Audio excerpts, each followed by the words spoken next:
Perkenalkan, saya Khairnisa. Saya Delviariani. Saya Riza. Kami akan mempresentasikan artikel kami yang berjudul Budaya Demokrasi Menuju Masyarakat Madani Untuk memenuhi tugas mata kuliah pendidikan kewarganegaraan Dengan dosen pengampu, Bapak Dr. Mairul SHI MHI. Baiklah, saya akan membacakan materi kami yang pertama, yaitu pengertian demokrasi. Menurut Abraham Lincoln, Presiden Amerika ke-16, demokrasi secara sederhana berarti pemerintahan dari rakyat, oleh rakyat dan untuk rakyat. Dan dalam pengertian yang lebih kompleks, demokrasi berarti suatu sistem pemerintahan yang mengabdi kepada kepentingan rakyat dengan tanpa memandang partisipasi mereka dalam politik. Sementara pengisi jabatan-jabatan publik dilakukan dengan dukungan suara rakyat dan mereka memiliki hak untuk memilih dan dipilih. Selanjutnya, ciri-ciri demokrasi.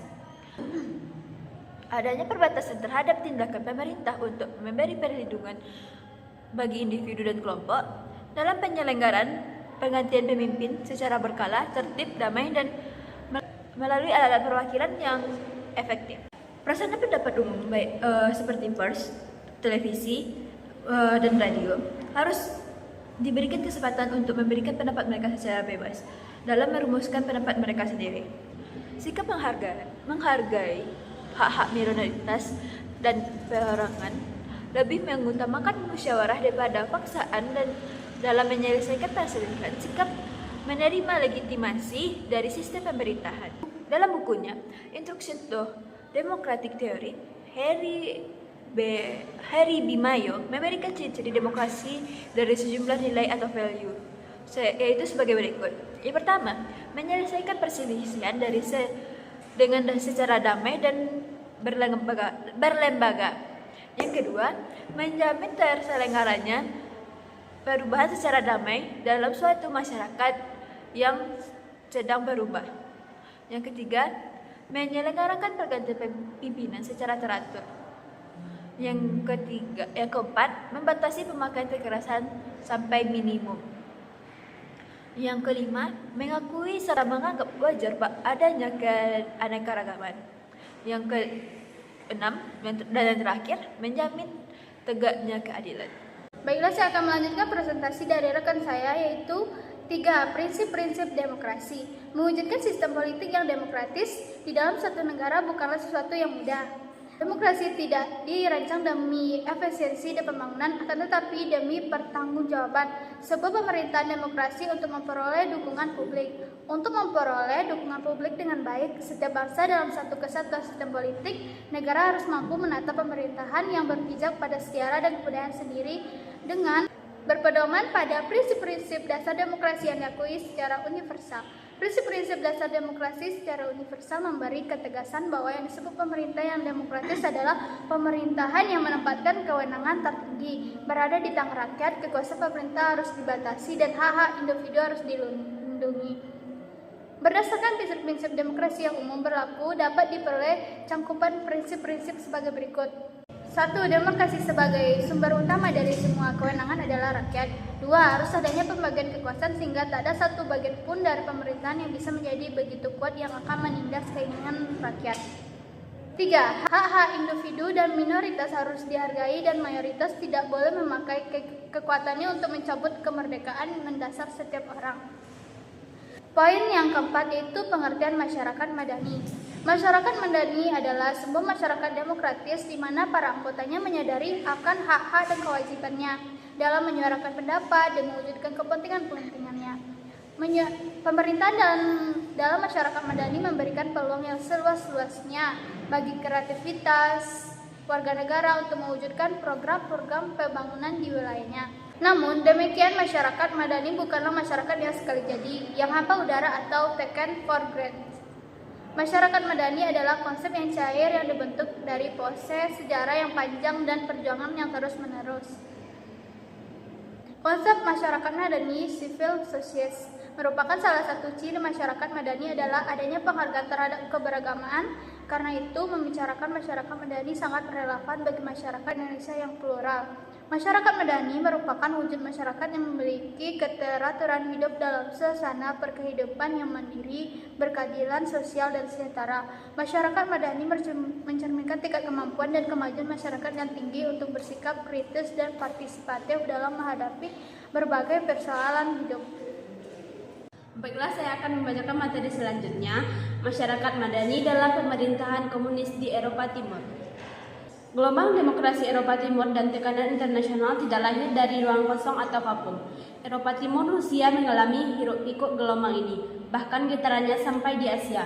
Kebangkitan masyarakat yang berperadaban di Eropa Timur dan Rusia telah mewujudkan demokrasi yang mulai menyapu kawasan itu secara dramatis pada tahun 1989 sampai 1991.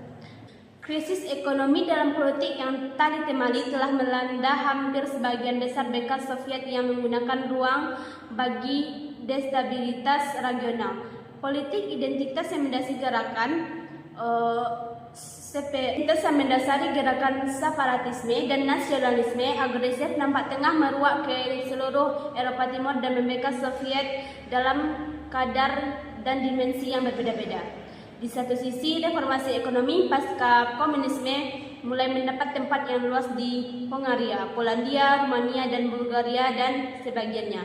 Namun, di sisi lain, gejolak politik identitas atau nasionalisme dalam konteks negara-negara timur dan independensi Republik bekas Soviet belum jelas apakah demokrasi liberal yang akan diterapkan kemudian akan muncul justru ideologi yang baru lebih khas, spesifik, dan kondisi sosial budaya masing-masing.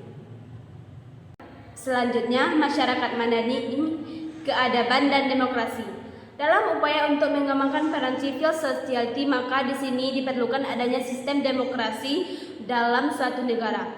Dan rasanya sangat sulit bagi sebuah negara yang memiliki tingkat pluralitas tinggi untuk menerapkan sistem demokrasi seperti Amerika Serikat, India, dan lain-lainnya. Demokrasi ternyata tak cukup hanya dibangun dengan terpilihnya pemimpin sipil lewat pemilihan umum atau jengkalnya sebuah pemerintah otoriter. Dari keadaan lahir sikap yang tulus untuk menghargai sesama manusia, betapapun seorang individu atau seorang kelompok berbeda dengan diri sendiri dan kelompok sendiri. Karena itu, keadaan atau CV menuntut setiap orang dan kelompok masyarakat untuk menghindar dari kebiasaan merendahkan orang atau kelompok lain. Sebab kalau mereka yang direndahkan itu lebih baik daripada mereka yang direndahkan. Kalau saja kita mau jujur, maka civil society yang kita idamkan adalah konsep civil society menurut Habermas. Kita telah lama menginginkan republik yang bebas, tempat mengapresiasikan keinginan kita untuk mereduksir, minimalisir berbagai intervensi sikap totaliter di sini pemerintah. Pada ruang publik ini kita memiliki kesetaraan sebagai aset melaksanakan berbagai transaksi wacana tanpa harus terciduk, diintimidasi atau ditekan oleh penguasa. Berikutnya adalah kesimpulannya. Budaya demokrasi merupakan fondasi penting dalam membangun masyarakat demokratis yang inklusif, adil, dan partisipasi. Proses ini dimulai dengan pendidikan demokrasi yang bertujuan menanamkan pemahaman tentang hak, kewajiban, serta nilai-nilai keadilan, kesejahteraan, dan kebebasan dan toleransi. Nilai-nilai tersebut dapat menjadi dasar bagi terciptanya kehidupan bermasyarakat yang menghormati perbedaan dan menjunjung tinggi dialog. Partisipasi aktif warga negara dalam berbagai proses pengambilan keputusan seperti pemilu dan musyawarah juga menjadi elemen krusial dalam budaya demokrasi. Seperti pemilu dan musyawarah juga menjadi elemen krusial dalam budaya demokrasi. Namun, tantangan seperti korupsi, intoleransi, dan rendahnya ketertiban politik masyarakat harus diatasi untuk memastikan keberlanjutan budaya ini. Membangun masyarakat demokrasi adalah proses berkesinambungan yang memerlukan komitmen dari semua pihak, termasuk pemerintah, institusi, dan individu untuk mewujudkan kehidupan bersama yang harmonis dan demokratis. Baiklah, sekian dari hasil presentasi kami. Jika ada kesalahan, mohon dimaafkan. Wabillahi taufiq wal hidayah. Assalamualaikum warahmatullahi wabarakatuh. Bye bye.